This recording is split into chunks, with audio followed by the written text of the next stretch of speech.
गुरु की कृपा, गुरु की सानिध्यता प्राप्त कर लेता है, तो फिर गुरु में और उसमें कोई अंतर नहीं रहता। जिस प्रकार एक लोटे का जल समुद्र में डाल दिया जाता है तो वह लोटे का जल भी समुद्र बन जाता है। ठीक इसी प्रकार जब सामान्य शिष्य गुरु की सेवा या सानिध्यता से गुरु से एकाकार हो जाता है,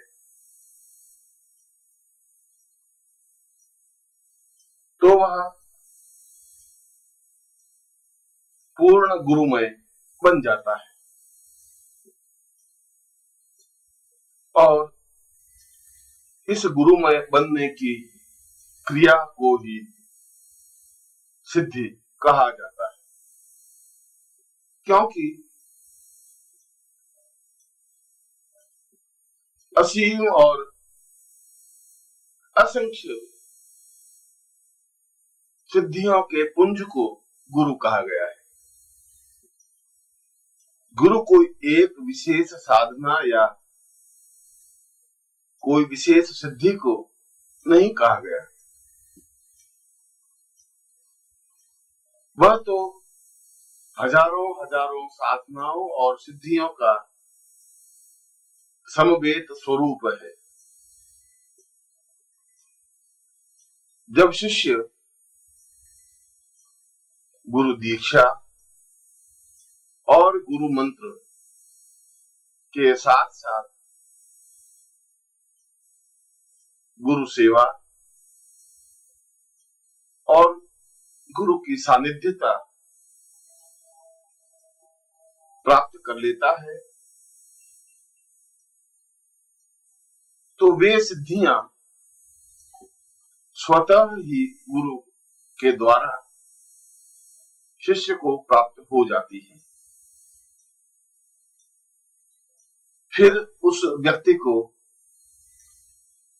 शिष्य या साधक को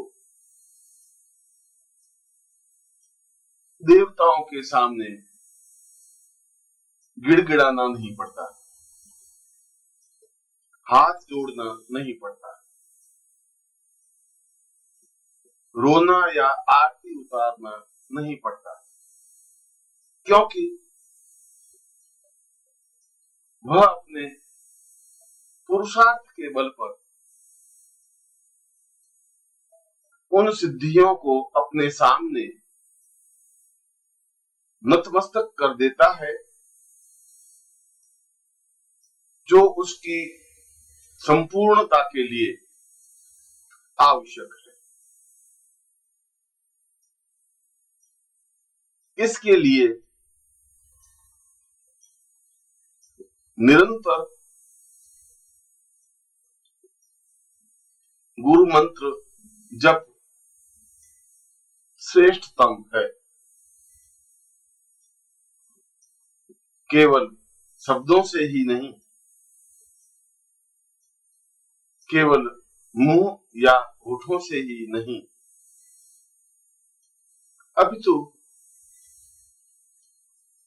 जब शरीर का रोम रोम गुरु मंत्र उच्चारण करने लग जाता है,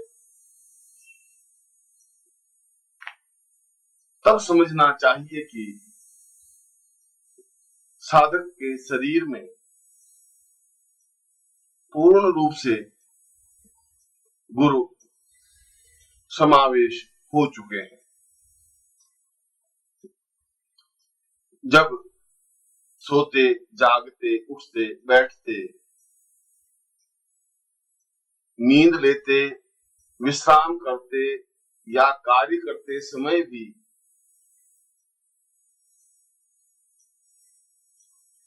उसके मानस में गुरु चिंतन या गुरु मंत्र ही होता है। जब उसका प्रत्येक रोया रोया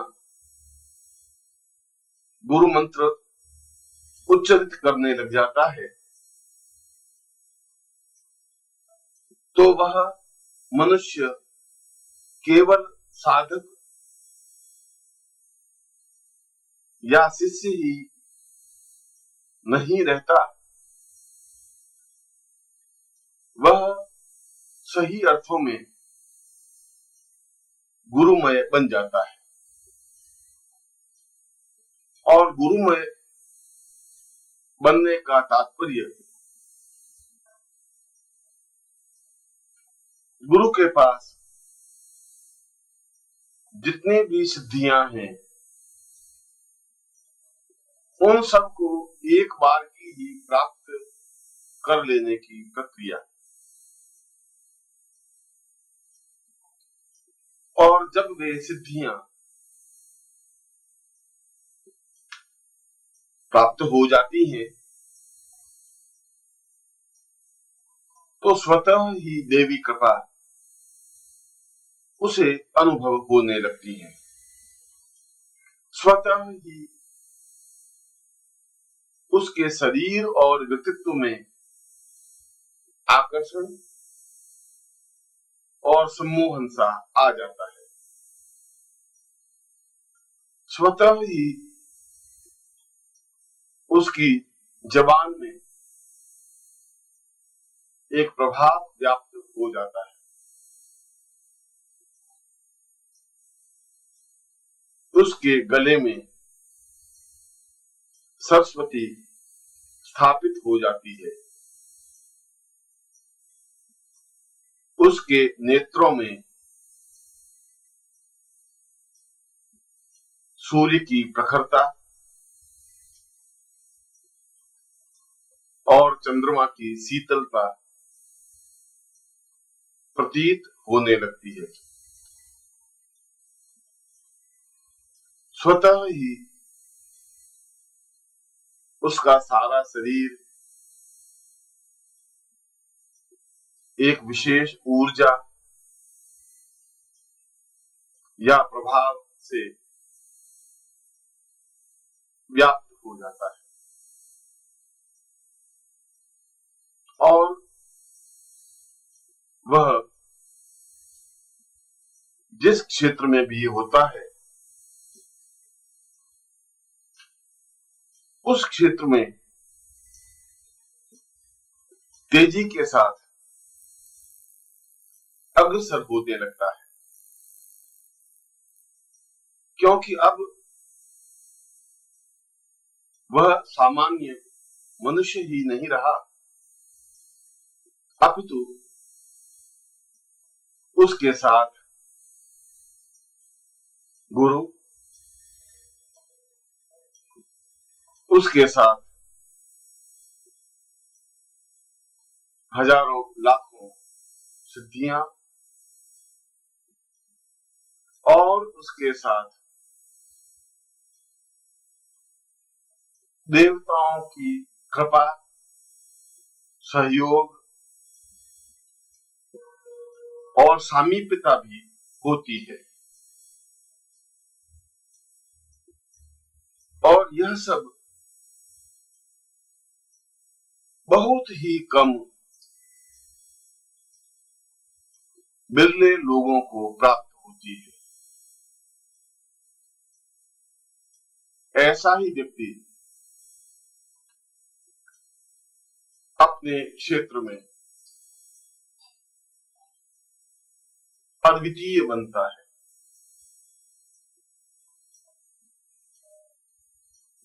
ऐसे ही व्यक्ति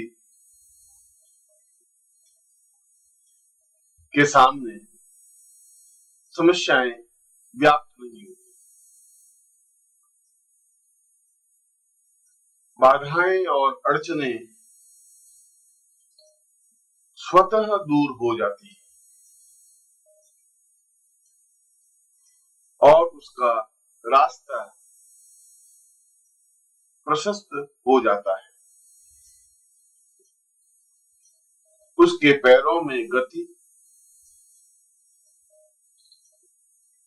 और सीने में तूफान व्याप्त होता है, क्योंकि वह सही अर्थों में पुरुष, सही अर्थों में पुरुषोत्तम और सही अर्थों में अद्वितीय साधक की संज्ञा प्राप्त करता है। मंत्र और गुरु सामीप्यता जीवन का और साधनाओं का आधार कहा गया है।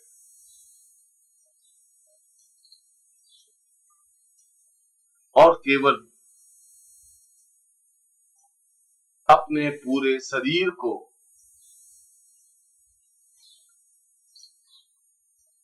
शरीर के रोम रोम को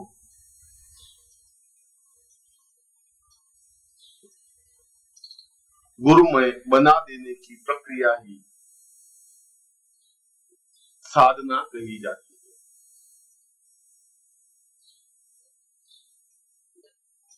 जब उसके विचार, उसका चिंतन, उसका ध्यान, उसकी धारणा गुरुमय हो जाती है, वह जो भी करता है गुरु के निमित्त करता है। उसका स्वयं का व्यक्तित्व संपूर्ण होते हुए भी गुरुमय बन जाता है और तब वह गुरु के द्वारा प्राप्त समस्त सिद्धियों को प्राप्त कर पूर्ण सिद्धि पुरुष बन जाता है और जीवन में, विश्व में अद्वितीय बनकर दैदीप्यमान हो उठता है। और यह दैदीप्यमानता ही जीवन को संपूर्ण बना देती है। इसी के द्वारा तो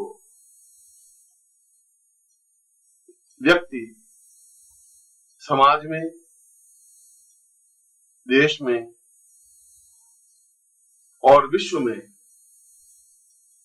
अपने आप में अद्वितीय बनकर श्रेष्ठतम स्थिति प्राप्त करने में सक्षम हो सकता है और यही साधना है। इसी को पूर्ण सिद्धि कहा गया है। ओम पूर्णमदः पूर्णमिदं पूर्णात् पूर्णमुदच्यते पूर्णस्य पूर्णमादाय पूर्णमेवावशिष्यते।